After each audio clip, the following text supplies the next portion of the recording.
Isa nga po mga idol si Alperen Şengün sa mga NBA players na kasalukuyang nire-representa ang bansang Turkey para sa darating na Eurobasket. Bago pa tuluyang mag-umpisa ang tunay na laban, nagkaroon muna nga siya dito ng interview kung saan sinabi niya ang saloobin patungkol sa first round playoff experience sa paglalaro kasama ngayon ni Kevin Durant. Pero ang mas pinagkaguluhan sa social media ng matapang nitong sinabi, iyakin nga daw ang Golden State Warriors. Inamin nito na ang Golden State ang pinaka nagpahirap sa kanila.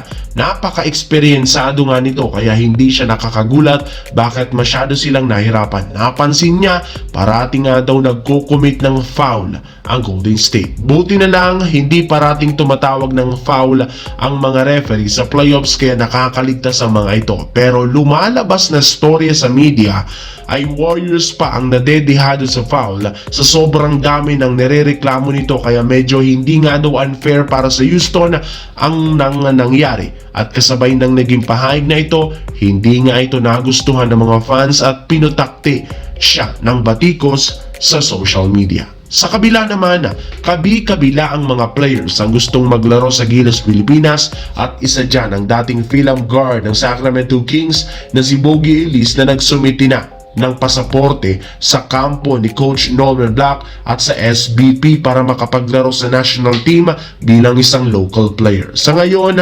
nakapirma nga ito ng kontrata sa German basketball. Hindi nga ito naglalaro ngayon sa NBA at sa G League pero sa kabila niyan, madaming teams ang kanyang napaglaruan. In fact, bago siya maging undrafted year 2024, naglaro muna nga ito sa USC Trojans Men's Basketball kung saan siya ang naging leading scorer. Nakasama niya nga dito ang anak ni Lebron na si Bronny James.